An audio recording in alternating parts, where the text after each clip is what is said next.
I have been on a carnivore diet for a little over a year. That means for all that time, I've eaten nothing but animal products. No plants, no sugar, no alcohol, nothing besides meat, eggs, and a little bit of dairy.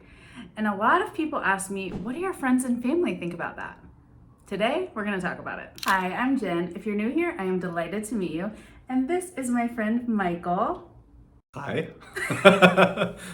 My voice cracked there. What happened? I'm nervous. Don't be nervous. Okay. They're very gentle. Great. So we've been friends for about 5 years, really close friends. I mean, we've traveled together a bunch, just the two of us, but also with other friends. We live in different states now, so we visit each other and vacation together. We're really close friends. I just want you to know that. And so he's kind of been with me through my transition to becoming a carnivore, but also through all of the things that were big problems for me that led me to becoming a carnivore. So today I'm gonna ask him some questions and you can kind of see how things look from his perspective. All right, let's do it. Hey, so first of all, Michael, what did you think when I first said I was becoming a carnivore? I don't actually remember that moment, but to me it made sense with all of your skin issues. So it wasn't like a shock to me, just because I already knew that your skin was very sensitive to something. Didn't know exactly what it was, but I'd already known how much you struggled with that, and so it did make sense to me to try basically an elimination diet to try to figure it out, or help it at least. Yeah, and I think maybe you were a little more on board because you knew about people like Michaela Peterson, and you'd probably heard about it from Joe Rogan, so you kind of knew people were doing it for health. Yeah, and I'd also tried a ketogenic diet myself, so I mean, it's basically the same kind of thing, just a little more restrictive. Yeah, so you didn't think I was crazy, exactly. No. Okay. Two of the main things that this diet has helped me with, and two reasons why I will maybe never go off of it, are binge eating and psoriasis. So let's talk a little bit about both of those things. I mean, as far as binge eating, I always hid that, but I feel like if anybody ever got a little glimpse of it, it was you. So I'm curious if you have any memories of me binging and what that was like from your perspective. The most recent one I remember is like I bought you some chocolates like over a year ago and I wanted you to try one, and then you basically ate the entire box. So I do remember that. I remember like you would just eat a lot of ice cream through certain periods of time. It just seemed excessive. I have some memories of you wanting to constantly go get treats from somewhere, like if we were traveling or something. Yeah, like we'd be in the mountains and I'd be like, let's go to the fudge store. Something like that. Yeah. And of course, you didn't see how severe it was because that I hid. That is what binge eating is. You hide that. Do you remember seeing me sort of fluctuate quite a bit in my weight from one time to another, even if you didn't see me actually eating the food? I feel like with you, I mean, you would tell me about your weight in numbers, like gaining pounds, 5 or 10 pounds or whatever, or losing 5 or 10 pounds, but it's also not super noticeable on you. So I wouldn't say it's that obvious. I mean, I can tell if you are at the extreme one end or the other, if you've gained or lost weight, but smaller fluctuations I think are harder for me to tell. That's fair. And I think I'm lucky in that way. I can gain or lose 20 pounds and like no one will know except for me. So that was somewhat protective. So I've had psoriasis since I was 7 years old. I definitely had it when we first met about 5 years ago. And then of course it got really bad like 2 years ago. I'm curious what your memory is of that. So let's start with my sort of normal psoriasis that I always had. Again, we've been on vacations a bunch. You've seen me in a swimsuit multiple times. Do you remember what my skin looked like from the psoriasis perspective before it got terrible? Like when we were in Hawaii, for example. Yeah, I mean, it wasn't something I just paid a lot of attention to. I mean, I remember you always sort of had dry patches and light pink spots on your skin, flakiness kind of in your scalp and stuff like that, but it was never like really bad or bad enough that I felt like it made you have like, it didn't take away from your appearance in general very much. I know that you, when it would flare up, you would like struggle with it, and then I remember you tanning a lot as your way of controlling it. Yeah. So then when it got really bad in December of 2020, I think you'd already probably moved to Houston, but do you remember seeing me at any point during that time when it was just crazy?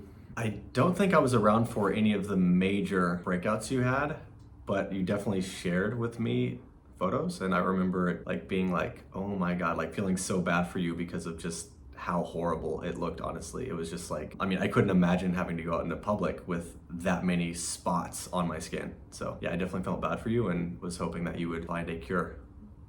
That's really sweet, thank you. Okay, so now that I've been on the carnivore diet for over a year and I have gotten off my medication, I'm telling people my skin is completely clear. You've seen me all this week while I've been visiting you in a swimsuit and all that. What would you say? Yeah, it's clear. I didn't notice a spot or anything. So I'm not lying. It's legit. Okay, as far as things like going out to eat and feeding me when I'm at your house or eating with me when you're at my house, how do you think that's going? Is it hard to go out to eat with me? Definitely not. I mean, it restricts some of the restaurants that we might go to otherwise, but I mean, there's still so many options. So no, I don't find it's a problem, and I always order what I want anyway. So yeah, it's no big deal. Yeah, today we went to a Brazilian steakhouse, so that was super easy. I mean, there were so many meats, but I mean, you still ate things like bananas and pineapple, and honestly, you were kind of animal-based yourself today. I mean, naturally, it's a Brazilian steakhouse, so it's all about the meat. Yeah, that's true. The other day we made steaks here at the house, and you just ate steak with me and then had some sweet potato fries. So, yeah. I mean, that seems pretty easy. And I've cooked for you quite a few times at my place when you've been visiting Kansas. I'm not a great cook. I just literally cook everything with just salt. I think it's delicious. What do you think? I love it. I mean, it's super savory, and I mean, it's hard to turn down like a well-cooked and salted steak. Even though it's really simple, I personally love it. And I can't remember when I fed you, did I give you sides that were not animal foods? Over Christmas break, you did. You gave me like some brown rice mixture or something. Okay, I'm a nice friend. That's really easy, just to have a few of those on hand, or a couple sweet potatoes or something like that, just for guests. And then typically I find that they'll just eat whatever I eat and they like it. Then I can just give them some carbs too if that's what they want. What about traveling? We've done a lot of vacationing together. Just a few months ago, we went hiking for a week in Montana, and we go to Colorado a lot to hike. Basically, we do a lot of hiking trips. Do you find that it's difficult to travel with me because of my dietary restrictions? No, generally no. Our trip to Montana, it just meant we had to go grocery shopping, really, to get the food that you needed, which was fine. Like, we had some awesome meals.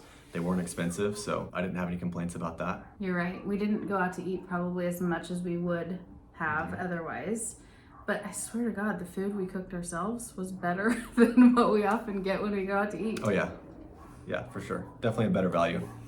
Yeah. Okay, so overall, how do you feel about being besties with the carnivore, and do you think that I'm gonna stick with this, or I'm eventually gonna give up and quit?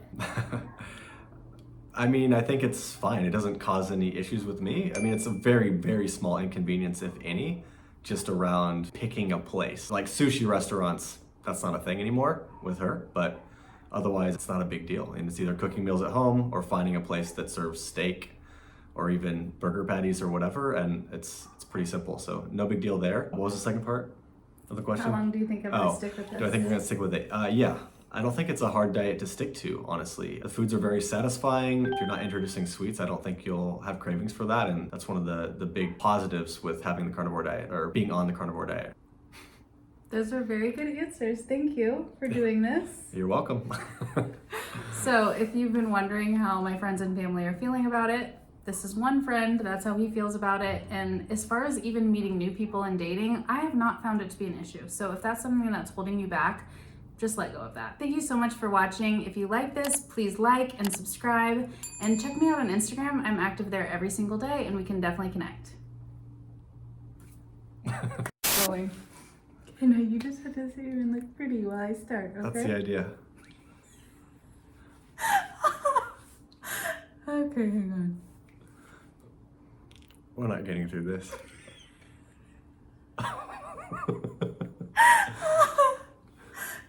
Don't make me cry.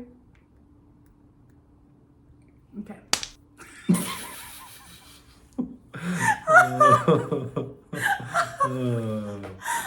Okay. Okay, seriously, no, seriously. Seriously.